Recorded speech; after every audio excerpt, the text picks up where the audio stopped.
இயேசு கிறிஸ்துவின் நாமத்தில் ஒருவரையும் ஆசீர்வதித்து ஜபிக்கிறேன். எங்களை எப்பொழுது நேசிக்கிறேங்க நல்ல பிதாவே, ஆமேன். சங்கீதம் 115 அதிகாரம் 3வது வசனம் சொல்லுகிறது, நம்முடைய தேவன் பரலோகத்தில் இருக்கிறார், தமக்கு சித்தமான யாவையும் செய்கிறார். எங்களுடைய ஒன்றான மெய்த்தேவன் இயேசு இந்த உலகத்தில் இருக்கும் பொழுது கற்று தந்த ஜபத்தில பரலோகத்தில் இருக்கிற அந்த மெய்யான தேவனை நோக்கி இயேசுவின் நாமத்தில் நீங்கள் ஜபிக்க வேண்டும் என்று கற்று தந்திருக்கிறார். அந்த பரலோகத்தில பிதா இருக்கிறார், ஆவியாக இருக்கிறார். உள்ளானைய ஆத்மாவில இருந்து, இருதயத்தில இருந்து நீங்கள் ஜபிக்க வேண்டும். எங்களுடைய ஜபங்களை கேட்கிற தேவன் பரலோகத்தில இருக்கிறார். 2 பேர் ஒருமனப்பட்டு ஒரு காரியத்துக்கு ஜபிக்கும் பொழுது அந்த ஜபத்தை கேட்டு அவர் பதில் தருகிற தெய்வமாக இருக்கிறார். இப்படியான தேவன் தான் எங்களுடைய தேவன், மெய்யான தேவன். தேவன் தான் எங்களுடைய தேவன். சங்கீதம் 115 அதிகாரம் 3வது வசனம் சொல்லுகிறது, நம்முடைய தேவன் பரலோகத்தில் இருக்கிறார், தமக்கு சித்தமான யாவையும் செய்கிறார். ஒரு மெய்யான தேவன் பரலோகத்தில் இருக்கிறார். இயேசு பரலோகத்திலே இருந்து, வானத்திலிருந்து இறங்கிய ஜீவ அப்பம் தான் ஆண்டவராகிய இயேசு கிறிஸ்து. வானத்திலே இருந்து வந்தவர். நாங்கள் போகிற இடமும் பரலோகத்துக்கு நாங்கள் ஆண்டவர் எடுத்துக் கொள்ளப்படும் பொழுது நாங்கள் பரலோகத்துக்கு எடுத்துக் கொள்ளப்படுகிறோம். பரிசுத்த ஆவி, பரலோகத்திலிருந்து அனுப்பப்பட்ட பரிசுத்த ஆவியானவர் எங்களுக்கு வாசிக்கிறார். 1 பேதுரு 1 அதிகாரம் 12வது வசனத்தில பரலோகத்திலிருந்து அனுப்பப்பட்ட பரிசுத்த ஆவியானவர் எங்களுக்கு வாசிக்கிறார். இயேசுடைய வழியின்படி நாங்கள் நடக்கும் பொழுது, அவருடைய ராஜ்யத்தை, நீதியை தேடும் பொழுது எங்களுடைய வாழ்வு அவரோடு எடுத்துக் கொள்ளப்பட்டு பரலோகத்துல நித்தியமாக வாழுகிற வாழ்வு, அந்த வாழ்வை இழந்து விடக்கூடாது. சீயோன் சிட்டி தான் பரலோகத்தினுடைய சிட்டியாக இருக்கிறது. அந்த சீயோன் ஒரு பியூட்டிஃபுல் சிட்டியாக இருக்கிறது, ஒரு அழகான தேசம். எங்களுடைய இந்த மண்ணான சரீரம் மண்ணுக்கு போற பின்பு எங்களுடைய உள்ளான மனிதன் இயேசுவை போன்ற ஒரு சரீரம் கொடுக்கப்பட்டு நாங்கள் வானத்துக்கு ஊடாக இயேசு எப்படி எடுத்துக் கொள்ளப்பட்டாரோ அதே போல அவர் மீண்டும் வருகையில் நாங்கள் எடுத்துக் கொள்ளப்பட்டு அவரோடு நித்தியமாய் வாழுகிற வாழ்வு. அந்த வாழ்வை எந்த மனிதனும் இழந்து விடக்கூடாது. தேவன் படைக்கும் பொழுது ஆதியாகமம் 1 அதிகாரம் 28வது வசனத்தில தேவன் படைக்கும் பொழுது தேவனுடைய சாயலாகவும் இயேசுவின் ரூபத்தின்படியும் படைக்கப்பட்டவர்கள் தான் மனுக்குலம். பாருங்கள், தூதர்கள் தேவனுடைய ரூபத்திலேயோ அமைப்பிலேயோ படைக்கப்படவில்லை. ஏஞ்சல்ஸ், முதலாவதாக அவர் ஏஞ்சல்ஸை படைத்தார். பின்பு மனிதனை எங்களை படைத்து ஆதாமோபாலிடம் அந்த அதிகாரத்தை கொடுத்தார். அவர்கள் அந்த அதிகாரத்தை இழந்து போறது நிமித்தம் இயேசு வானத்தில் இருந்து இறங்கி அப்பமாக அந்த அப்பத்தை உட்கொள்ளுகிறவன் மீண்டும் அவரோடு கூட வாழுகிற வாழ்வை ஆண்டவராய் இயேசு கிறிஸ்து தருகிறார்.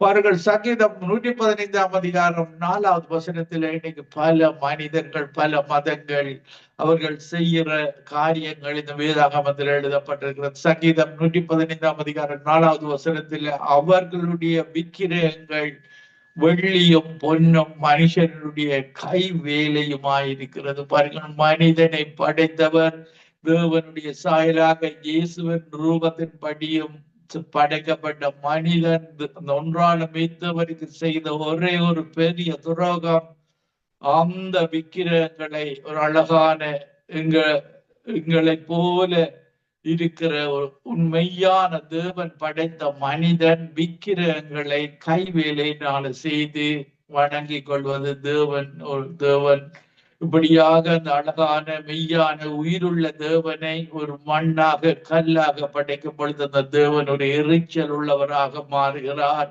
பாருங்கள், இப்படி மனம் திரும்பாத பட்சத்தில அவரை அழைக்கிறார். மீண்டுமாக இந்த கடைசி காலத்திலே எல்லாரும் அந்த மெய்யான தேவனிடத்துல மனம் திரும்பி விட வேண்டும் என்று அவர் விரும்புகிற தேவனாக இருக்கிறார். ஏனென்றால் என்னுடைய சாயலாக படைக்கப்பட்ட மனிதர்கள், இந்த எல்லா ஆத்துமாக்களும் தேவனுடையவைகள். ஒன்றான மெய்த்தேவன் படைத்த ஆத்துமாக்கள் எல்லாம் அந்த மெய்யான தேவனுடையது. அந்த தேவனை நாங்கள் ஆவியோடும் உண்மையோடும் தொழுது கொள்ள வேண்டும். எங்களுடைய தேவன் பரலோகத்தில் இருக்கிறார். இன்றைக்கு இயேசு பரலோகத்துல தேவனுடைய வலது பார்சத்துல மனுக்குலத்துக்காக பரிந்து பேசிக் கொண்டிருக்கிறார். பாருங்கள், எங்களுடைய ஜெபங்களை கேட்கிற தேவனாக இருக்கிறார். பாருங்கள், இன்றைக்கு மதங்களில பார்த்தால் சங்கீதம் 115 அதிகாரம் 5வது வசனத்துல மெய்யான தேவன் பரலோகத்தில் இருக்கிறார். பாருங்கள், மனிதர்கள் உருவாக்கின தெய்வங்கள் அவைகளுக்கு வாயிருந்தும் பேசாது, அவைகளுக்கு கண் இருந்தும் காணாது, அவைகளுக்கு காதுகள் இருந்தும் கேளாது, அவைகளுக்கு மூக்கு இருந்தும் முகராது, அவைகளுக்கு கைகளில் இருந்தும் தொடாது, அவைகளுக்கு கால்களில் இருந்தும் நடவாது, தங்கள் தொண்டையால் சத்தமிடவும் மாட்டாது. பாருங்கள், இந்து மக்கள் தேரை இழுத்து கொண்டு போகும் பொழுது பாருங்கள், இப்படித்தான் இழுத்து கொண்டு போகிறார்கள். விக்கிரேகள் வாயிருந்தும் பேசாதவைகள், தொண்டை இருந்தும் மனிதர்களால் இழுக்கப்பட வேண்டியவர்கள், மனிதனுடைய கைவேலையினால் உருவாக்கப்பட்டவைகள், மனிதனால் இழுக்கப்பட வேண்டியவர்கள். எப்படி அந்த மதங்களை உருவாக்குகிற மக்கள் அறியாமல் வாழ்கிறார்கள் என்று வேதாகமத்தில் எழுதப்பட்டிருக்கிறது. பாருங்கள், மனிதனை உருவாக்கின தேவன், ஆதியும் அந்தவும் அறிந்த தேவன், தொடக்கமும் முடிவும் அவர்தான், அல்பாவும் ஒமேகவும் அவர்தான். பாருங்கள், அவர் சொல்லுகிறார் சங்கீதம் 115 அதிகாரம் 8வது வசனத்தில், அவைகளை பண்ணுகிறவர்களும் அவைகளை நம்புகிறவர்கள் யாவரும் அவைகளை போலவே இருப்பார்கள். ஒரு ஒரு தெளிவில்லாத ஒரு இருதயம் உள்ளவர்களாக, பயமுள்ள ஆவியுடையவர்களாக, தேவனிடத்திலே இருந்த தேவனை பற்றி அறியாதவர்களாக, ஞானம் இல்லாதவர்களாக அவர்கள் அந்த விக்கிரகங்களை போல தான் அவர்களும் இருப்பார்கள். தீமை செய்கிறவர்களாக, நன்மை செய்ய தெரியாதவர்களாக, விரும்பாதவர்களாக இருப்பார்கள். இஸ்ரவேலே கர்த்தரை நம்பு. சங்கீதம் 115 அதிகாரம் 9வது வசனத்துல இஸ்ரவேல் ஜனங்கள் கூட இப்படித்தான் வாழ்ந்தார்கள். அவர்கள் எங்களுடைய மெய்யான தேவனால அழைக்கப்பட்ட ஜனங்கள் தான் யூத, அந்த அந்த சந்ததியில தான் இயேசு பிறந்தார். அந்த இஸ்ரவேல் ஜனங்கள் கூட ஆரம்ப காலத்துல இப்படி அவர்கள் அடிமைத்தனத்தில் எப்படியான விக்கிராராதனை செய்கிற மக்கள் இந்த நாட்டில் அடிமைகளாக இருந்தார்கள். இஸ்ரவேலரும் அதை பழகி கொண்டார்கள். மனிதனுடைய அறியாமையினாலே அவர்கள் அதை செய்தார்கள். தேவன் சொல்லுகிறார், இஸ்ரவேலே கர்த்தரை நம்பு, அவரே அவர்களுக்கு துணையும் அவர்களுக்கு கேடகமாயிருக்கிறார். மெய்யான தேவன் தான் அவர்களுக்கு துணையும் அவர்களுக்கு பாதுகாப்புமாக இருக்கிறார். அவர்கள் இப்படியாக நாங்கள் அந்த மெய்யான தேவனை ஆரோன், அடுத்த அவசரத்திலே பார்க்கும்பொழுது, ஆரோன் குடும்பத்தாரே கர்த்தரை நம்புங்கள், அவரே அவர்களுக்கு துணையும் அவர்களுக்கு கேடகவுமாயிருக்கிறார். இப்படியாக மெய்யான தேவனை நம்பும்படியாக தேவன் இந்த இறுதி காலத்தில எல்லாரையும் அழைக்கிறார். இப்படியான தேவன் தான் எங்களுடைய தேவன். அந்த இந்த மனிதன் மரிக்கும் பொழுது அவனுடைய சரீரம் மண்ணுக்கு போன பின்பு அவனுக்கு ஒரு இயேசுவை போன்ற ஒரு சரீரம், ஆவிக்குரிய சரீரம், பரலோகத்துல வாழுகிற சரீரத்தை தந்து அவரோட வாழுகிற வாழ்வு. பாருங்கள், இயேசு சொன்னார் யோவான் 14 அதிகாரம் 1வது வசனத்திலிருந்து பார்க்கும் பொழுது, நான் ஒரு ஸ்தலத்தை உங்களுக்காக ஆயத்தம் பண்ணின பின்பு நான் இருக்கும் இடத்துல நீங்களும் இருக்கும்படி உங்களை வந்து மீண்டுமாக அவர் எடுத்துக் கொள்ளப்படும் பொழுது மீண்டுமாக வந்து எங்களை எடுத்துக்கொண்டு இந்த சரீரம் மண்ணுக்கு போகிறது, அவரோடு வாழுகிற அந்த அந்த அந்த சரீரத்தை தந்து அவரோடு நாங்கள் நித்தியமாக வாழ முடியும். பாருங்கள், நீங்கள் அவரை விட்டு விட்டீர்களாக இருந்தால், அந்த தொடர்ந்து நீங்கள் மதங்களில வாழ்வீர்களாக இருந்தால், பாருங்கள், நரகம்தான் முடிவாக இருக்கிறது. நரகம் ஒரு வேதனை உள்ள இடம், அக்கினியும் கந்தம் இருக்கிற கடல். இந்த பரலோகத்து போற இயேசுதான் ஜட்ஜாக இருக்க போறார். ஜட்ஜ்மெண்ட் சீட்டில் இருப்பவர் இயேசு. இயேசு இந்த வேதாகமத்தின் படிதான் ஜட்ஜ்மெண்ட் கொடுக்க போறார். அவருடைய பைபிளின் படி ஆதியிலே வார்த்தை இருந்தது, அந்த வார்த்தை தேவனிடத்திலே, அந்த வார்த்தை தேவனாக இருந்தது. அந்த வார்த்தையின் படி அந்த வார்த்தை மாம்சமாகி இயேசுவாக வார்த்தையின்படி வாழ்ந்து காட்டினார். அந்த வார்த்தை தான் எங்களை ஜட்ஜ்மெண்ட் செய்ய போகிறது. பாருங்கள், அவருடைய வார்த்தையில அவருடைய பிரதானமான கட்டளை அன்புதான் அவருடைய பிரதான கட்டளையாக இருக்கிறது. இப்படியான தெய்வங்கள், மனிதர்களால் உருவாக்கப்பட்ட தெய்வங்கள், மனிதர்கள் பாருங்கள், மனித தெய்வங்களை விட்டுவிட்டு, மனித கைவேலையிலான உண்டாக்கின தெய்வங்களை விட்டுவிட்டு அந்த மெய்யான தேவனிடத்தில் வரும்படி அவர் அழைக்கிறார். இது கடைசி காலமாக இருக்கிறது. கடைசி காலத்துக்குரிய காரியங்கள் எல்லாம் நடந்து கொண்டு வருகிறது. இந்த காலத்துல நீங்கள் அந்த மெய்யான தேவனை தெரிந்து கொள்ள வேண்டும். அவர்கள் யோனா சொல்லுகிறான். யோனா 1ஆம் அதிகாரம் 9வது வசனத்துல, நான் எபிரேயன், சமுத்திரத்தை பூமியை உண்டாக்கின பரலோகத்தின் கர்த்தரிடத்தில் பயபக்தி உள்ளவன். பாருங்கள், யோனா தீர்க்கதரிசி அந்த நினிவே அந்த கப்பலில போகும் பொழுது அவன் சொல்லுகிறான், நான் எபிரேயன், சமுத்திரத்தை பூமியையும் உண்டாக்கின பரலோகத்தின் தேவனாகிய கர்த்தரிடத்தில் பயபக்தி உள்ளவன். அந்த ஒன்றான மெய்தேவனிடத்துல பயபக்தியாக நடந்து கொள்ள வேண்டும். பாருங்கள், அவர்தான் இந்த உலக வானத்தையும் பூமியையும் படைத்த தேவன். மதங்களில் இருக்கிறவர்களே, நீங்கள் உங்களுடைய புஸ்தகங்களில் வாசித்து பாருங்கள், எப்படி இந்த உலகம் படைக்கப்பட்டது என்று எந்த ஒரு மத புஸ்தகத்திலேயும் எழுதப்படவில்லை. வேதாகமத்தில் மட்டும்தான் ஜெனிசிஸ் ஆதியாகமம் 1ஆம் அதிகாரத்துல இருந்து வாசி பார்த்தீர்களாக இருந்தால், இந்த இருளான உலகத்தை, வெளிச்சத்தை படைத்து இந்த உலகத்துல பாவ இருளில் இருக்கிற மக்களுக்காக இயேசுவே இந்த உலகத்துக்கு இருளில் இருக்கும் மக்கள் வெளிச்சத்தை காண இயேசு கிறிஸ்து இந்த 2025 ஆண்டுகளுக்கு முன்பாக அவர் இந்த உலகத்துல பிறந்து சரித்திரத்தை 2ஆக மாற்றினவர். கிறிஸ்துவுக்கு முன், கிறிஸ்துவுக்கு பின். பாருங்கள், அந்த மெய்யான தேவன் சரித்திரத்தை, அவருடைய குமாரனாக இயேசு வந்து சரித்திரத்தை இன்றைக்கு எல்லா மத மக்களும் எழுதுகிற திகதி ஆண்டவராகிய இயேசு கிறிஸ்துடைய திகதியாக இருக்கிறது. பாருங்கள், பிசாசு எப்பொழுதும் தவறான காரியங்களை செய்கிறவனாக இருக்கிறான். இயேசுவனுடைய புத்தாண்டு தான் மெய்யான புத்தாண்டு. பிசாசு ஒவ்வொரு மதங்களுக்கு ஒரு புத்தாண்டு, மதங்களுக்கு ஒரு மத தலைவர்கள், இப்படியாக மனிதர்களை பிசாசு அவனுடைய கிரிகைகள் மதங்களுக்கு ஊடாக செய்யப்படுவதை நாங்கள் பார்க்கக்கூடியதாக இருக்கிறது. அவன் தேவனுடைய வார்த்தையை திருடுகிறவனாக, கொல்லுகிறவனாக, அழிக்கிறவனாக, கன்ஃபியூஸ் மனித மனதை கன்ஃபியூஸ் பண்ண வைக்கிறவனாக இருக்கிறான் பிசாசு. இது நடக்குமா, நடக்காதா, தேவனுடைய வார்த்தை உண்மையா இல்லையா, கிறிஸ்தவர்களையே அவன் கன்ஃபியூஸ் பண்ணுவான். பாருங்கள், தேவன் சொன்னுடைய வார்த்தையை நாங்கள் விசுவாசிக்க வேண்டும். அவருடைய வார்த்தை பொய் சொல்லாது. தேவன் பொய் சொல்ல ஒரு மனிதன் அல்ல, மனம் மாற மனதாரன் அல்ல. சொல்லியும் செய்யாதிருப்பாரோ, வசனித்தும் நிறைவேற்றாதிருப்பாரோ. இப்படியான தேவன் தான் எங்களுடைய தேவன். அவர் எங்களுக்காக தன் உயிரை கொடுத்து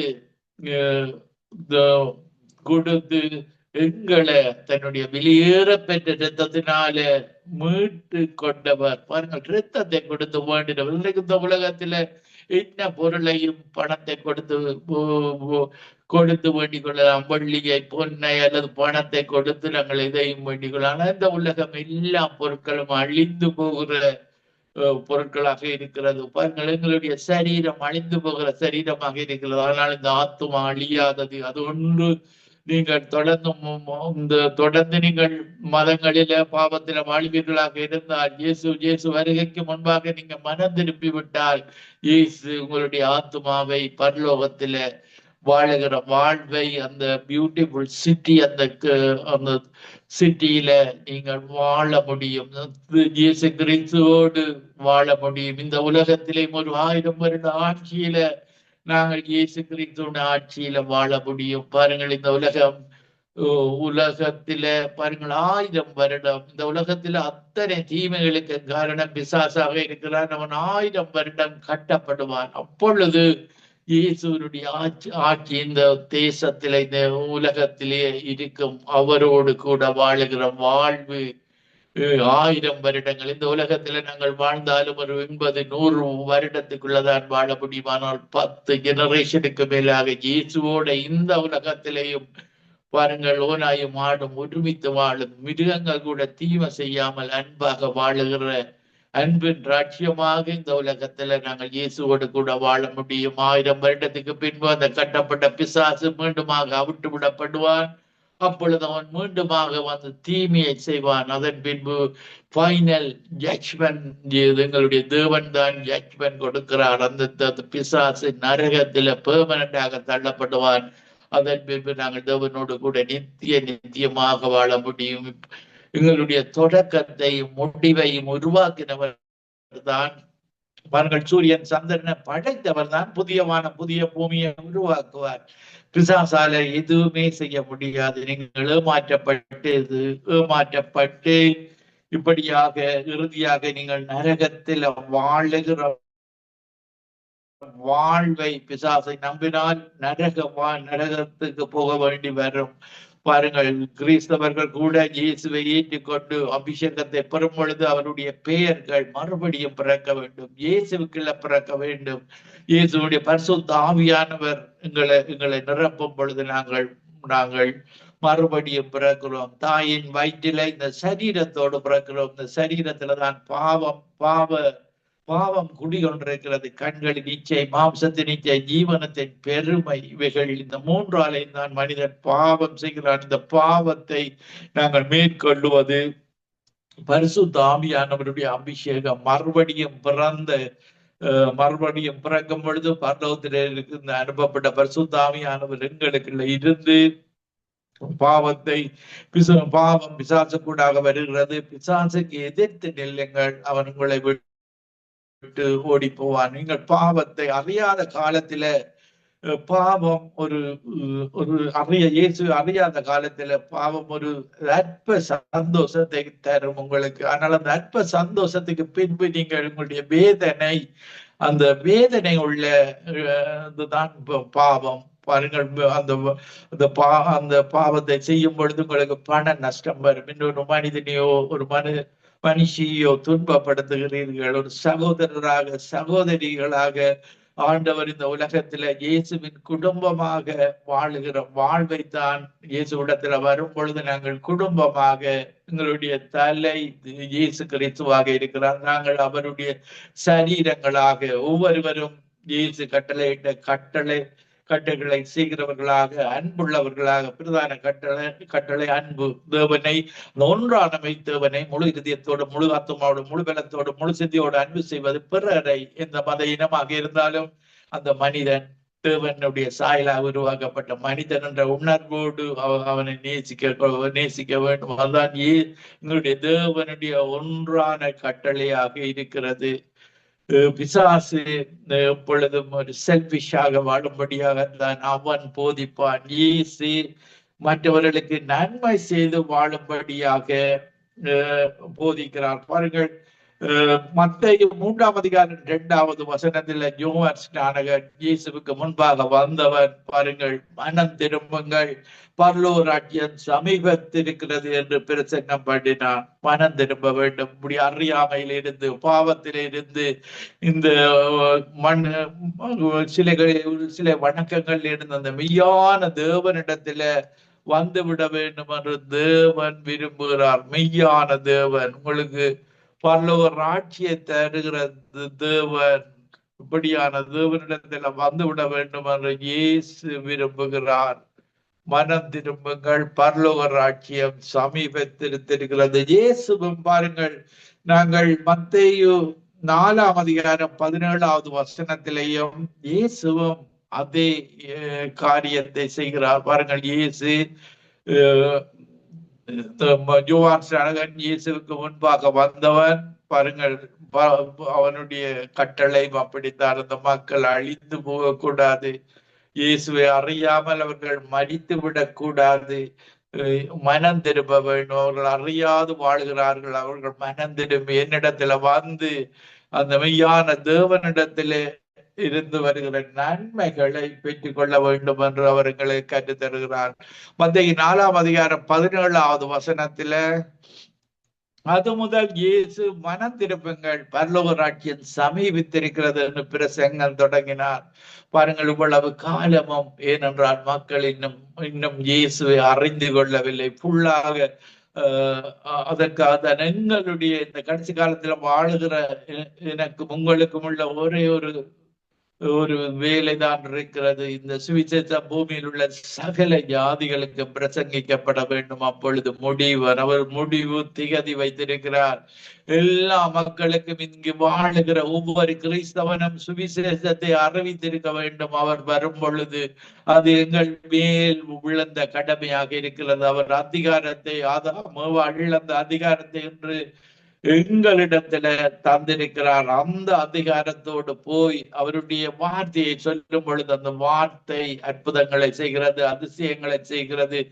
நாங்கள் டவுட்படக்கூடாது. தேவன் போய் சொல்லுகிறவர் அல்ல. அவருடைய வார்த்தை நிச்சயமாக அதிசயம் செய்யும். சயின்ஸ் அண்ட் ஒண்டர்ஸ் இதை செய்கிற வார்த்தை தான் அவருடைய வார்த்தை. நாங்கள் இயேசுவை போல அன்பாக இயேசுவை சொல்லும் பொழுது, இயேசு எப்பொழுது நன்மை செய்கிறவர், உங்களுக்கு சுகம் தருகிறவர். அந்த வார்த்தையின்படி அவர் எப்படி விசுவாசத்தோடு மனிதனாக இந்த உலகத்துல வாழ்ந்தாலும் இயேசு தேவனிடத்திலிருந்து வார்த்தைகளை பெற்று பெற்று வாழ்ந்தார். அதே போல நாங்களும் அவரை போல நாம் முழுவதும் ஜபித்து அவருடைய வார்த்தைகளை எடுத்து இயேசுவை போல நாங்கள் மாற வேண்டும் என்று விரும்புகிறார். அவரை போல நாங்கள் நன்மை செய்து வாழ வேண்டும். மத்தேயு 5ஆம் அதிகாரம் 3வது வசனத்திலேயும் ஆவியில் எளிமையுள்ளவர்கள் பாக்கியவான்கள், பரலோக ராஜ்யம் அவர்களுடையது. எளிமையாக வாழ கற்றுக்கொள்ள, தாழ்மை உள்ளவர்களாக, பெருமை இல்லாத ஆவியாக, ஆவியில கர்வம் கொண்ட ஆவிகளாக இருக்கக்கூடாது. சில மனிதர்களும் கர்வம் கொண்டவர்களாக இருப்பார்கள். தாங்கள் பெரியவர்கள், பிரைட்டோடு பெருமையோடு வாழ்வார்கள். இந்த ஓரினை சேர்க்கை செய்கிறவர்கள் கூட ஒரு பெருமை இருக்கும். பிரைட் ஸ்பிரிட்டை செய்வார்கள். இயேசு தாழ்மை உள்ளவர்களுக்கு கிருபை அளிக்கிறவராக இருக்கிறார். தாழ்மை உள்ள ஆவியில் எளிமை உள்ளவர்கள் தான் இந்த பல்லோர் ராட்சியம் அவர்களுடையது என்று சொல்லுகிறார். பாருங்க, நீதி, எங்களுடைய தேவன் நீதி உள்ள நியாயாதிபதி. ஒரு நீதியாகத்தான் இந்த உலகத்தை நியாயம் தீர்ப்பார். அவர் பட்சபாதம் இல்லாத தேவன். பாருங்க, நாங்கள் இயேசு அனுபவிக்கும் பொழுது துன்பப்படுத்தப்பட்டால் நாங்கள் பாக்கியவான்களாக இருப்போம் என்று மத்தேயு 5ஆம் அதிகாரம் 10வது வசனத்திலே, நீதியின் நிமித்தம் துன்பப்படுகிறவர்கள் பாக்கியவான்கள், பரலோக ராஜ்யம் அவர்களுடையது. பாருங்கள், இயேசு கூட துன்பப்பட்டார். ஒரு பாவம் கூட செய்யாத, பாவம் இல்லாத இயேசு பாவமானார். சாபம் இல்லாத இயேசு பாருங்கள் சாபமானார். ஏனென்றால் சாபம் சமமான மக்களுக்காக, பாவமான மக்களுக்காக எல்லாவற்றையும் பாவம் இல்லாத இயேசு பாவமாகி, சாபம் இல்லாத இயேசு சாபமாகி இப்படியாக எங்களுக்காக, எங்களை பாவம் இல்லாமலாக்க, சாபமான மனுக்குலத்தை சாபம் இல்லாமல் மாற்ற, அதற்காக தான் இயேசு பாவமானார், சாபமானார். இப்படியான இயேசுவை நீங்கள் விட்டுவிடக் கூடாது. பாருங்கள், மத்தேயு 5ஆம் அதிகாரம் 16வது வசனத்தில், இவ்விதமாக மனுஷர் உங்கள் நற்கிரிகைகளை கண்டு பரலோகத்தில் இருக்கிற உங்கள் பிதாவை மகிமைப்படுத்தும்படி உங்கள் வெளிச்சம் அவர்கள் முன்பாக பிரகாசிக்க கடவது. பாருங்கள், அவருடைய வெளிச்சம், இயேசுதான் வெளிச்சம். நாங்கள் தான் மலை மேல் உள்ள பட்டணம். இந்த உலகத்திற்கு இயேசுவை போல வெளிச்சம் கொடுக்கிறவர்கள். இருளில் வாழுகிற மக்கள் இன்றைக்கு யுத்தங்களினால இன்றைக்கு பல நாடுகள் யுத்தங்களை முன்னின்று நடத்துகின்றது. பாருங்கள், அந்த மக்கள் இருளில போகிறார்கள். இன்றைக்கு ஈரானில எலக்ட்ரிசிட்டிகள், இந்த இன்டர்நெட்டுகள் எல்லாம் நிப்பாட்டப்பட்டு இருளில வாழுகிறார்கள். இந்த மக்களுக்கு வெளிச்சம் கொடுக்கிறதற்காக இருளுள்ள மக்கள் இயேசுவை போல நற்கிரிகைகளை செய்ய வேண்டும். இப்படியாக இருளில் இருக்கிற மக்களை ஒளிக்கு அழைத்து செல்ல சொல்லி எங்களுக்கு கட்டளையிட்டவர் தான் ஆண்டவராக இயேசுகிறார். அவர் வாழ்ந்து காட்டினார். அவர் ஒளியாக, வெளிச்சமாக, நல்லோர் மேலும் தீயோர் மேலும் எங்களுடைய தேவன் சூரியனை உதிக்கப்படுகிறார். நல்லோர் மேலும் தீயோர் மேலும் மழையை பெய்விக்கப்படுகிறார். இந்த மெய்யான தேவனை வணங்குறவர்களுக்கு மட்டுமல்ல சூரியன் மெய்யான தேவனை வணங்குறவர்களுக்கு மட்டுமல்ல மழை, எல்லாருக்கும். அவர் பட்சபாதம் இல்லாத தேவன். இந்த தீமையில வாழுகிற மனிதன் கூட ஒரு நாள் மனம் திரும்ப தன்னிடத்துல வர வேண்டும் என்று நீடிய பொறுமை உள்ளவராக காத்திருக்கிறவர் தான் எங்களுடைய தேவன். அதற்காகத்தான் அவர் சொல்லுகிறார், நாங்கள் மத்தேயு 6:20 பரலோகத்திலே உங்கள் பொக்கிஷங்களை சேர்த்து வையுங்கள். பரலோக பொக்கிஷங்கள், இயேசுடைய நன்மைகள். இயேசு எப்படி நன்மை செய்து காட்டினாரோ அதே போல நாங்கள் மற்றவர்களுக்கு நன்மை செய்வது தான் பரலோக பொக்கிஷமாக இருக்கிறது. உணவில்லாதவர்களுக்கு உணவு கொடுப்பது, தண்ணீர் இல்லாதவர்களுக்கு தண்ணீர் கொடுப்பது, இப்படியாக வியாதியில் இருப்பவர்களுக்கு போய் இயேசு இருக்கிறார், ஏன் கவலைப்படுகிறீர்கள் என்று அவர்களுக்காக ஜெபிப்பது, இப்படியாக நன்மை. சிறையில் இருக்கிறவர்கள், பாவத்தில் வாழுகிறவர்கள், அந்த பாவத்துக்கு இயேசுதான் பரிகாரி என்பதை அவர்களுக்கு எடுத்து சொல்லத்தான் எங்களை இந்த காலத்தில் அழைத்திருக்கிறார். அவரை நாங்கள் ரிப்ரசன்ட் பண்ணுவதற்காக நாங்கள் பரலோகத்தின் அபிஷேகத்தை பெற்று நாங்கள் இன்றைக்கு பரலோக தூதர்களாக எங்களுடைய சிட்டிசன்ஷிப் பரலோகத்தில் இருக்கிறது. நாங்கள் பரலோகத்துக்கு ரிப்ரசன்ட் பண்ணுகிறோம், இயேசுவை ரிப்ரசன்ட் பண்ணுகிறோம். இந்த உலகத்து மக்களுக்கு, இயேசுவை அறியாத மக்களுக்கு பாருங்கள், பரலோகத்து பொக்கிஷங்களை நாங்கள் சேர்த்துக் கொள்ள வேண்டும். மத்தேயு 10:32 மனிதர் முன்பாக என்னை அறிக்கப்படுகிறவனோ அவனை நானும் பரலோகத்தில் இருக்கிற பிதாவின் முன்பாக அறிக்கப்படுவேன். நாங்கள் அறிக்கப்படுகிறோம், இயேசுதான் எங்களுக்கு அற்புதம் செய்கிறவர், எங்களுக்குள்ள வாசம் செய்கிறவர், அந்த ஒன்றான மெய்த்தேவன், இந்த உலகத்தை படைத்த தேவன். அவர்களுடைய பழைய பாவங்களே எல்லாம் அந்த பரிசுத்த ஆவியானவர் விடுதலை தருகிற ஆவியானவர். பாருங்கள், இன்றைக்கு நீங்கள் எந்த இடத்துக்கு போய் விடுதலை பெற்றுக் கொள்ள முடியாது. 2 Corinthians 3:17 சொல்லுகிறது, கர்த்தரே ஆவியானவர். கர்த்தருடைய ஆவி எங்கேயோ அங்கு விடுதலை உண்டு. எங்களுடைய பாவ பழக்காலத்திலே இருந்து எங்களை விடுதலை ஆக்கினது அவருடைய ஆவியானவர், பரலோகத்திலே அனுப்பப்பட்ட பரிசுத்த ஆவியானவர். அந்த சந்தோஷத்தை நாங்கள் சுவைத்திருக்கிறோம். அந்த சந்தோஷம் இந்த உலகத்திலே கிடைக்காத சந்தோஷம், பாவத்திலே இந்த விடுதலை தருகிற சந்தோஷம் தான் எங்களுடைய சந்தனைக்கு. பல மனிதர்கள் குடி போதையில அந்த அற்ப சிற்றின்பங்களின் சந்தோஷத்தை அனுபவிக்கிறார்கள். பாருங்கள், இயேசு அழைக்கிறார், பரிசுத்த ஆவியின் சந்தோஷத்தை ருசித்து பாருங்கள். போதையினால வருகிற சந்தோஷத்தை விட, பாவத்தினால வருகிற அந்த அற்ப சொற்ப சந்தோஷங்களை விட பரிசுத்த ஆவியானவருடைய சந்தோஷம் இந்த உலகத்தில கிடைக்க முடியாத சந்தோஷம், பரலோக சந்தோஷம், இயேசுடைய ராஜ்யத்தில வாழுகிற சந்தோஷம், கவலை இல்லாத, கண்ணீர் இல்லாத, துக்கம் இல்லாத, மரணமே இல்லாத ராஜ்யத்துல வாழ போகிறோம். வேதாகமத்தை நீங்கள் அறிய அந்த சப்படி ஒரு வாழ்வாங்களுக்கு இயேசுவிடத்துல வரும்போது கிடைக்கிறது. பல கிறிஸ்தவர்கள் கூட வேதாகமத்துல ஆராய்ந்து தேடி பார்க்க வேண்டும். எங்களுடைய ராஜ்யம் கண்ணீர் துடைக்கப்பட்ட ராஜ்யத்துல நாங்கள் வாழ போகிறோம். வெளிப்படுத்தல் கடைசி 2 அதிகாரங்களை நீங்கள் வாசித்து பார்த்தாலே கண்ணீர் யாவையும் எங்களுடைய தேவன் துடைக்கிறவராக இருக்கிறார். இந்த உலகத்தின் கண்ணீர்கள் யாவரையும் நாங்கள் மனுஷன் முன்பாக நாங்கள் இயேசுவை ஒரு பொழுதும் மறுதளிக்க கூடாது. மத்தேயு 10:33 மனுஷன் முன்பாக என்னை மறுதளிக்கிறவன் எவனோ அவனை நானும் பரலோகத்தில் இருக்கிறேன் பிதாவின் முன்பாக மறுதளிப்பேன். அவர்களுக்கு இயேசுவுக்காக மரிக்கிறார்கள். அவர்கள் அனைவரும் தேவனுடைய பலிபீடத்துக்கு போய் சேர்கிறார்கள். பாருங்கள், இயேசுவுக்காக ஏன் மறுதளிக்காமல் அவர்கள் மரிக்கிறார்கள்? இயேசுவை அறிக்கையிடுகிறார்கள். அவர்கள் இப்படியாக மரிப்பவர்களை இயேசு தன்னுடைய பரலோகத்தில் இருக்கிற பலிபீடத்தின் கீழ் அவர்களை வைத்திருக்கிறார். அவர்கள் உயிர் தெழுந்து 1000 வருடம் இயேசுவோடு கூட வாழுகிற வாழ்வை அவர் கொடுக்கிற தேவனாக இருக்கிறார்.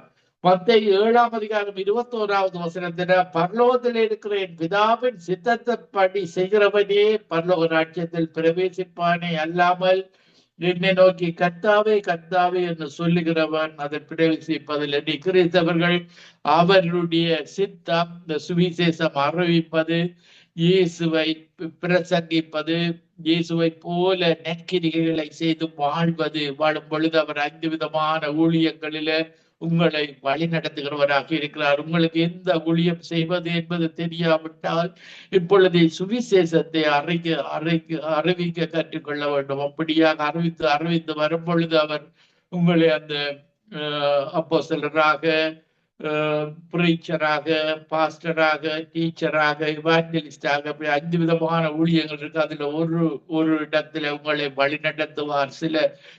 சிலர் உங்களை கன்ஃபியூஸ் பண்ணப்படுவார்கள். சுவிசேஷம் அறிவிப்பது எல்லாருக்கும் அபிஷேகம் பெற்ற எல்லா கிறிஸ்தவர்கள் முதலாவது கடமையாக இருக்கிறது. பாருங்கள், சீமோன் சொல்லுகிறான் மத்தேயு 16ஆம் அதிகாரம் 16வது வசனத்துல, நீ ஜீவனுள்ள தேவனுடைய குமாரனாகிய கிறிஸ்து, எங்களுடைய தேவன் உயிருள்ளவர், ஜீவனுள்ளவர், நித்திய ஜீவனை எங்களுக்கு தந்து அவரோடு கூட நாங்கள் வாழுகிற வாழ்வை அவர் எங்களுக்கு தருகிற தேவனாக இருக்கிறார். பாருங்கள், ஒரு சிறு பிள்ளையை போல சிறு பிள்ளைகள் பாருங்கள், அவர்களுக்கு தெரியாது. சிறு வயதில அவர்கள் பாவம் இல்லாமத்தான் வாழ்வார்கள். பாவத்தை அறியாதவர்களாகத்தான் இந்த உலகத்தில் வாழுகிறார்கள்.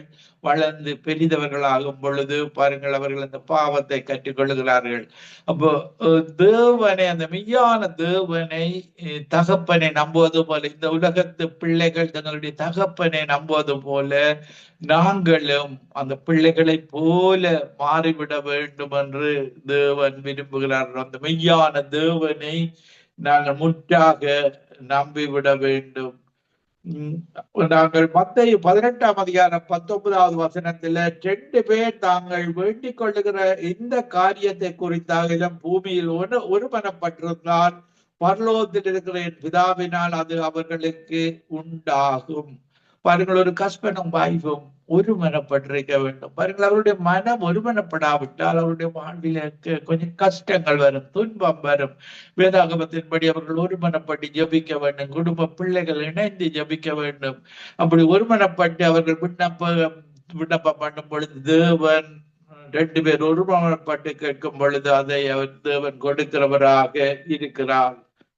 பாருங்கள், மார்க்கு 16ஆம் அதிகாரம் 19வது வசனத்தில், இவ்விதமாக கர்த்தர் அவர்களுடனே பேசின பின்பு பரலோகத்துக்கு எடுத்துக் கொள்ளப்பட்ட தேவனுடைய வலது பார்சத்தில் உட்கார்ந்தார். இன்றைக்கு வலது பார்சத்தில் இருந்து எங்களுக்காக பரிந்து பேசிக் கொண்டிருக்கிறார். இந்த நித்திய வெளிச்ச சங்கமம் ரேடியோவை நடத்துகிற, ஊழியம் செய்கிற ஒவ்வொருவருக்காகவும் அவரை நாங்கள் அறிகின்றது ரேடியோ மூலமாக ஒளிபரப்பு செய்யும் பொழுது, இயேசுதான் நல்லவர், அவர்தான் வழியும் சத்தியமும் ஜீவன் என்ற ஒவ்வொரு வார்த்தைகளை நாங்கள் மற்றவர்களுக்கு சொல்லி எங்களில நற்கிரிகைகளை, வெளிச்சத்தை மற்றவர்கள் காணும் பொழுது, அவர்கள் ரட்சிக்கப்படும் பொழுது எங்களை இயேசு கிறிஸ்து பிதாவிடத்துல பரிந்து பேசுகிறவராக இருக்கிறார்.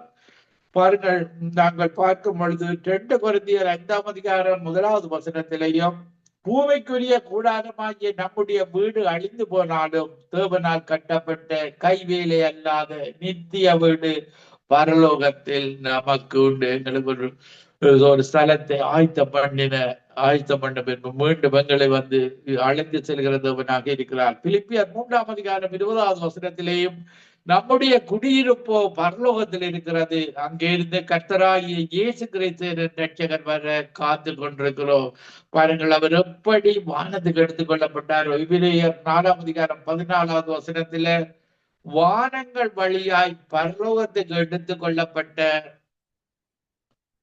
தேவகுமாரனாகிய இயேசு என்னும் மகா பிரதான ஆசாரியர் நமக்கு இருக்கிறபடியால் நாம் பண்ணின அறிக்கையை உறுதியாக பற்றி கொள்ளுவோம். பாருங்கள், பிரதான ஆசாரியர் பரலோகத்தில எங்களுக்கு இருக்கிறார். நான் ஒரு சிறிய பாடலை பாடி உங்களுக்காக ஜெபிக்கிறேன். நீங்கள் உங்களுடைய தலைவனாக இயேசுவை ஏற்றுக்கொண்டு விட வேண்டும். இயேசுதான் பரலோகத்துல எங்களை சேர்க்கிற தலைவனாக இருக்கிறார்.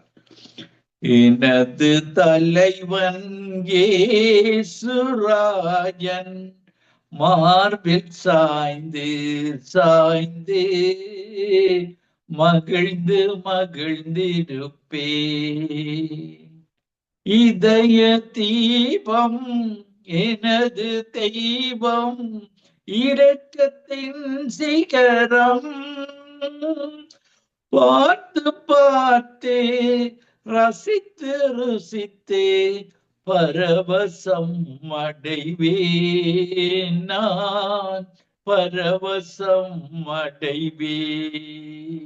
எங்களுடைய தேவன் நீதி தேவன், நீதி தேவன், வெற்றி வேந்தன், அமைதியின் மன்னன். நினைத்து நினைத்து துதித்து துதித்து நிம்மதி அடைவேன் நான், நிம்மதி அடைவேன். நல்ல மேய்ப்பன் குரலை கேட்பேன், நாளும் பின்தொடர்வேன். தோளில் அமர்ந்து கமலை மறந்து தொடர்ந்து பயணம் செய்வேன் நான், தொடர்ந்து பயணம் செய்வேன். பசும்புல் மேய்ச்சல் அமர்ந்த தண்ணீர் அழைத்து செல்பவரே, ஆத்துமாவை தினமும் தேற்றி அணைத்து கொள்பவரே, அணைத்து கொள்பவரே. எனது தலைவன் இயேசுராஜன், மார்பில் சாய்ந்து சாய்ந்து மகிழ்ந்து மகிழ்ந்திருப்பேன். நாம் ஆண்டவரே, இந்த நிகழ்ச்சியில கேட்டுக்கொண்டிருக்கிற ஒவ்வொரு மக்களுக்கும் ஆண்டவரே, நீர்தான் தேவைகளை சந்திக்கிற தேவனாக இருக்கிறேன். பசும்புல் மேய்ச்சல் அமர்ந்த தண்ணீர்ல ஒவ்வொரு மக்களையும் நீர் மேய்ப்பதாக உம்மிடத்துல அவர்கள் வந்திருக்கிறார்கள், உம்முடைய வசனத்தை கேட்டிருக்கிறார்கள். நீர் அவர்களுடைய தேவைகளை எல்லாவற்றையும் சந்திக்க போறதற்காக நன்றியோடு அவர்களுக்காக ஜெபம் பண்ணுகிறேன். கிருபையும் இரக்கமும் பரிசுத்தமும் நிறைந்த எங்கள் அன்பு தகப்பனே, ஒன்றான மெய்த்தேவனே, உம்முடைய குமாரனாக இயேசு கிறிஸ்து இந்த உலகத்துல வந்து மனுக்குலத்தின் பாவங்களுக்காக சிலுவையில் இரத்தம் சிந்தி மரித்து உயிர்த்தெழுந்து இன்றைக்கு நீர் உயிரோடு இருக்கிறது என்பதை இந்த ஒவ்வொரு மக்களும் அறிந்து நான் ஒன்று முதல் இயேசுவை இரட்சகராக ஏற்றுக் கொள்கிறேன் என்ற ஒரு உணர்வோடு உம்மிடத்தில் விண்ணப்பம் பண்ணும் பொழுது அந்த ஜெபத்தை கேட்டு அவர்களை உம்முடைய அபிஷேகத்தினால் இந்த நேரத்துல நிரப்பி ஒவ்வொருவரையும் இழுத்துக் கொள்வீராக. பரிசுத்த ஆவி அபிஷேகம் சத்திலே இந்த உள்ளங்கால் வரைக்கும் இறங்குவதாக. இந்த name of Jesus, mighty name of Jesus, holy name of Jesus. பிசாசே, உன் கையை எடுத்து போடு. இந்த நிகழ்ச்சியை கேட்டுக்கொண்டு ஒவ்வொரு மக்கள் மேலும் மறுவலைப்பை கேட்கிற ஒவ்வொரு மக்கள் மேலும் பிசாசை அகன்று போகும்படியாக உனக்கு இயேசுவின் நாமத்தில கட்டளை இட்டு ஜெபிக்கிறேன். இயேசுதான் ரட்சகர் என்பதை 5 கண்ட மக்களும் அறிந்து உணர்ந்து இயேசுவிடத்துல இந்த கடைசி காலத்துல வந்து அந்த பரலோக பாக்கிய வாழ்வை பெற்றுக் கொள்வார்களாக. துதிகர மகிமை ஒன்றாலும் மித்தவனாகி உமக்கை செலுத்தி ஆண்டவர் நிச்சயமாகி இயேசு கிறிஸ்துவின் நாமத்தில் ஒருவரையும் என் இதயத்தின் ஆழத்தில் இருந்து ஆசீர்வதித்து ஜெபிக்கிறேன் நல்ல பிதாவே. ஆமேன், ஆமேன், ஆமேன், ஆமேன், ஆமேன். நன்றாக ஒரு வார்த்தையை அருமையாக கொடுத்தீர்கள். கர்த்தரே எங்களுடைய பலனும் கேடகமா இருந்து அவருடைய பரலோகத்தின் ராஜ்யத்துல 1000 மில்லேனியத்துக்கு எங்களை தயாரித்து கொண்டிருக்கிறார். Thank you. God bless you pastor. God bless you, sister. Amen, amen, amen. இதுவரையும் நாங்கள் பாஸ்டர் ஆண்டன் ராசநாயகத்தின் வார்த்தையை கேட்டுக்கொண்டிருந்தோம். அவர் நன்றாக ஒரு வார்த்தையை தந்தார். பெரிய ஒரு ஆசீர்வாதமாக இருந்தது. God bless you, Pastor. God bless you, sister. God bless you, everybody. Amen. Amen. Amen. Amen. Amen. இன்றைய நாளிலே மிகவும் ஆசீர்வாதமாக இருந்தனாலே இந்த செய்திகள் பாட்டுகள் எல்லாமே தெளிவாக என்று கேட்டு எனக்கு ஒரு ஆச்சரியமா போய்விட்டது. மிக மிக தெளிவாக கேட்டதுக்காக தேவனுக்கு நன்றி சொல்றேன். இந்த நாள் ஆவியானவர் சிறப்பாக வழிநடத்தினார். சிஸ்டர் ரஜினி அலங்காரம் மூலம் கர்த்தர் கலந்து கொண்ட ஊழியர்கள், கலந்து கொடுத்த பிள்ளைகள், கேட்டுக்கொண்ட பிள்ளைகள், 110 நாடுகள் கேட்கிற ஒவ்வொரு பிள்ளைகளையும் தேவன் ஆசீர்வதிப்பாராக. ஆமென். Closing prayer, please. Amen. Amen. Thank you, Brother Mahinda.